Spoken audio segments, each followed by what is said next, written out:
अस्सलाम वालेकुम नाज़रीन, प्रोग्राम आपकी आवाज। एक साहब है हमारे साथ, पूछेंगे वो क्या कहना चाहेंगे। अस्सलाम वालेकुम सर। वालेकुम अस्सलाम वरहमतुल्लाह वबरकातुहू। सर क्या हाल है? फरमाइए। मैंने कहा आपसे ठीक है, पूछते अल्लाह का। आपसे पूछते जी हैं जी। कि क्या हालात चल रहे हैं पाकिस्तान में, आप किस नजर से देख रहे हैं पाकिस्तान के हालात? पाकिस्तान के हालात तो बिग पावर्स के हाथ में हैं। हम्म। पाकिस्तान के अंदर कुछ नहीं है। अब हम्म। पाकिस्तानी अवाम अगर कुछ करना चाहे तो बहुत कुछ कर सकती है। अवाम का पावर और जो अमेरिकन पावर है उसका टसल आपस में होने को जा रहा है। हम्म। और मैं ये देख रहा हूं, मेरी नजरें बता रही हैं कि जैसे कि अमेरिका में Z. A. भुट्टो के खिलाफ पाकिस्तानी जुडिशरी को इस्तेमाल किया गया सिर्फ। हम्म।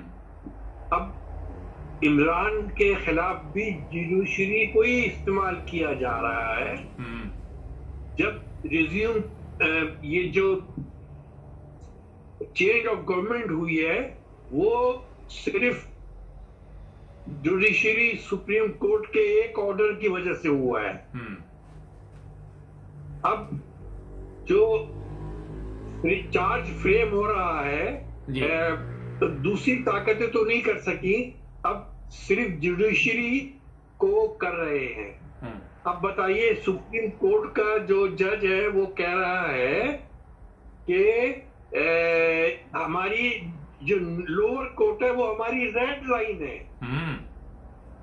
इतने लोगों ने रेड लाइन क्रॉस करी है अपर कोर्ट्स के लिए मुतालिक कितनी बातें करी हैं, लेकिन एक जरा सा नुक्ता उसको पहाड़ बना दिया गया। और मेरे ख्याल से यूनाइटेड स्टेट अमेरिका हमारी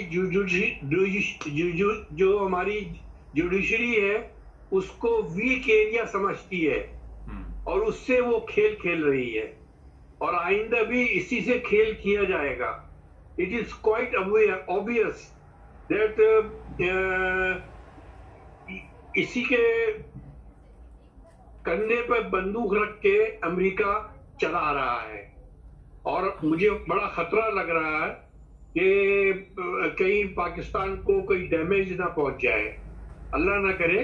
और बहरहाल मेरी नजर में तो यही है कि ज़ेबा चौधरी के ताल्लुकात पीपल उसके मियाँ के पीपल पार्टी से हैं और पीपल पार्टी में आपको पता है जो हमारे बड़े गुरके हैं पीपल पार्टी के नो कॉल चेयरमैन जो प्रेसिडेंट रह चुके हैं पाकिस्तान के, उन्होंने ये खेल खेला है और वही खेल खेल रहे हैं इमरान के खिलाफ। अब ये कहा ये बात किस तरह दूर तक जाएगी ये अब अल्लाह पे डिपेंड करता है और मैं अच्छी उम्मीदें रखता हूं। इंशाल्लाह पाकिस्तानी अवाम बाहर निकलेगी और कुछ करके दिखाएगी। बहरहाल अल्लाह मालिक है। अच्छा, एक सवाल है यहाँ पे सर, एक सवाल है, मैंने कहा आपसे पूछते हैं।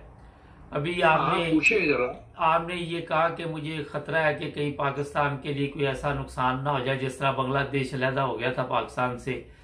अभी जो सूरत हाल अगर बांग्लादेश की देखें तो वहां पे तो उनकी अदालतें तो काफी बेहतर हो चुकी हैं, वो तो फैसले करती हैं। उनके ऐसे फैसले भी आए हैं कि अवाम भी कई दफा गुस्से में आई, मगर जो फैसला अदालत ने कर दिया वो कर दिया।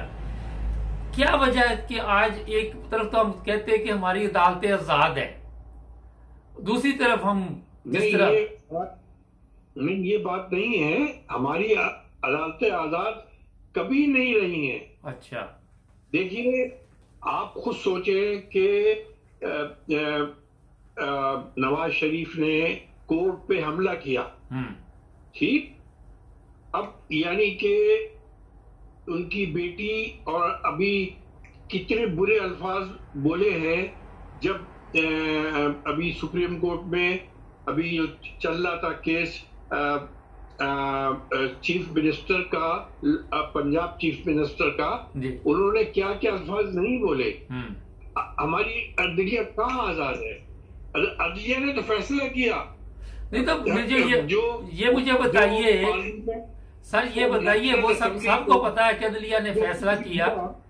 सवाल ये है कि फिर हम उसे क्यों कहते हैं कि ये आला अदलिया है, मौजूद अदलिया है, जब वो इंसाफ ही नहीं कर रही? तो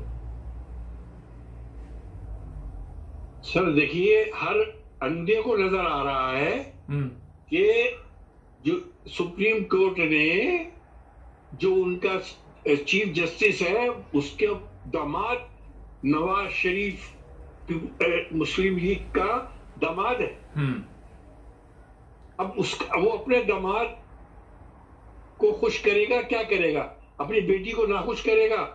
एक सवाल उठता है कि जब नेशनल असेंबली में why he poke the nose, supreme court never poke the nose in the parliament of national assembly. So आप ये बात सुने, आप रिकॉल करें अमेरिका के साइफर का, तो उन्होंने कहा कि हम जुडिशरी की तरफ देख रहे हैं, हम जुडिशरी की तरफ देख रहे हैं। अच्छा, ये उससे क्या मतलब है? नहीं चले, वो तो ठीक है, मगर हमारे सियासतदान है या दूसरे इदारे हैं, उनको ख्याल नहीं आ रहा कि आधा मुल्क हम पहले गवा चुके हैं और बाकी का जो है वो भी दाव पे लगाया हुआ है। समझ नहीं कि कितनी कुर्बानियों से ये पाकिस्तान लिया था। देखिए, मैं अपनी तफसीलात 3-4 दफा में एक्सप्लेन करूंगा जी कि पहले रूल ऑफ गवर्नमेंट जो था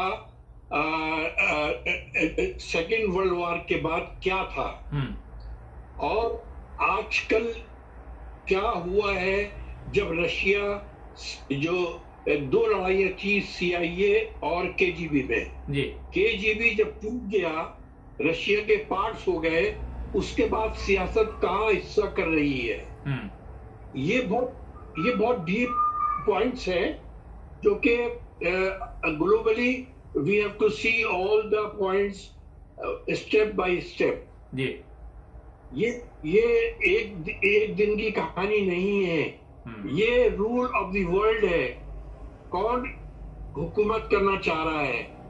पहले किस तरह लोग हुकूमत करते थे दुनिया पे, यूके ने किस तरह हुकूमत करी सारे मुल्कों पे, अमेरिका ने किस तरह हुकूमत करी, KGB के जिन मुल्कों में टूटने के बाद जो इस्लामी ममालिक थे, लीबिया, सीरिया, ईरान, ये सबको इसने नीस्तनाबूद कर दिया। अब आगे किसका नंबर है, अल्लाह आलम गायब है। ये सब डिटेल आइंदा की टॉपिक में रखूंगा। बहरहाल इतना समझना काफी है कि अकल को 2 आंखें बहुत जरूरी है। बड़ी जबरदस्त बात की आप। अगर हम इन आंखों पे पट्टी बांध लेंगे, जैसे जुडिशरी ने, हमारे जजों ने पट्टी बांधी हुई है और तराजू हाथ में पकड़ा हुआ है, अब उसका क्या मतलब है? समझ रहे हैं? मैं समझ गया। एक लड़की ने आंखों पे पट्टी काली बांधी हुई है, ब्लाइंड फोल्ड किया हुआ है और तराजू पकड़ा हुआ है। सही बात। क्या ये आप देख रहे हैं पाकिस्तान में? चले, अगले प्रोग्राम में इंशाल्लाह आपसे और भी बातचीत चलती रहेगी। जबरदस्त, माशाल्लाह। इट इज अनबैलेंस, और इट इज अनबैलेंस। जी, चले इंशाल्लाह अगले प्रोग्राम में बातचीत करेंगे बाकी। ठीक है सर, थैंक यू जी, आपने प्रोग्राम बहुत शुक्रिया। अल्लाह ताला पाकिस्तान की रहनुमाई करेगा। आमीन। पाकिस्तान जिंदाबाद। आमीन। अल्लाह हाफिज। नाज़रीन, ये हमारे लोगों के पास इतना इल्म है, इतनी समझ है, सबको पता है कि हम गलत जा रहे हैं, सबको पता है कि अदालतों में फैसले गलत हो रहे हैं। कब तक सब्र किया जाएगा? मेरा ख्याल है कि एक दिन आएगा कि लोग तंग आ जाएंगे इनके इन फैसलों से। सब्सक्राइब करें, जुड़े रहे हमारे साथ।